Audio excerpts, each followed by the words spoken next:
Per Adam Schefter, at least 6 teams inquired with the Cardinals about trading up for the 3rd pick in the draft. 6 teams! Whether the Vikings were one of those 6, who knows, but it would make sense if they were, as they're presumably getting ready for the Kirk Cousins succession plan. Obviously, a move up to 3, you're going QB. And if the Arizona Cardinals do, in fact, trade down, then there's a good chance that the first 4 picks are all quarterbacks. To describe the Fantastic Four here, and I thought of this morning, I'm going to use fast food. Say this was a draft where whatever fast food you choose, you get the exclusive rights to. Bryce Young is Chick-fil-A. Best in this class, and it's not even close. CJ Stroud, he's in and out. A tad overrated, and if there's no Chick-fil-A around, then okay, fine. Anthony Richardson, he's Burger King. All the hype around everything but the core. When people talk about BK, you hear about the catchy jingle 1,000 times more than you hear about the food. With Richardson, athleticism, built like Hercules.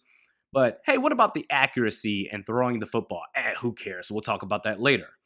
Will Levis, he's Roy Rogers. You go to a rest stop, all the other fast food joints are closed except for Roy Rogers. And in that scenario, you can either settle for that or tough it out and power through to the next stop. But would the Vikings trade up for pick 3? If so, it would make sense to do it on draft night after the 2nd pick has been made. That is the guy that you deem to be your quarterback of the future. He gets passed over twice. Or let's say you have equal grades on 2 to 3 players and you're trying to secure a spot ahead of Indianapolis at pick 4, then okay, by all means, get the trade done ASAP. But what would this cost, hypothetically speaking? I'm going to use the San Francisco-Miami trade 2 years ago. So the 49ers, they traded up from pick 12 to pick 3 in order to select Trey Lance. In that, the Dolphins received pick 12 as well as 2 future firsts and a 3rd round pick. That's going from 12 to 3.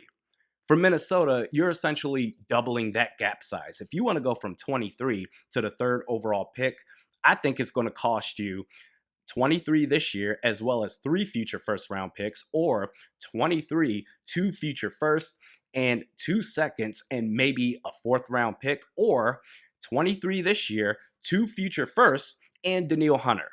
You'll have to plan on sacrificing everything to make this work. The blueprint's already out there. Now, if this were me, the only way I'd blow up Arizona's phone is on draft night. So let's say Carolina, they select Anthony Richardson at 1. Houston, they select CJ Stroud at 2. If Bryce Young is available at pick 3, I've got the chance to draft Chick-fil-A? What? Yo, Cardinals, take whatever you want. In fact, here's an extra 5th round pick just for your troubles, out of the goodness of my heart. That's the only reason I would even entertain the thought of trading that far up.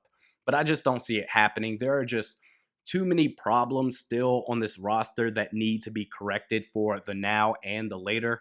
But if I had to give it odds, I would say 10%. You would essentially be putting everything else on hold for this one player. And if it doesn't work out, if it fails, everybody gets fired. It's different in San Francisco. Trey Lance, yeah, he's competing to be a backup, or he might even get traded. But the reason why there's not going to be any sort of hot seat talk when it comes to John Lynch is because they also got Brock Purdy. The way that Lynch has built up the rest of that roster, you don't have to be the second coming of Jesus at quarterback. They went to the NFC Championship game last year.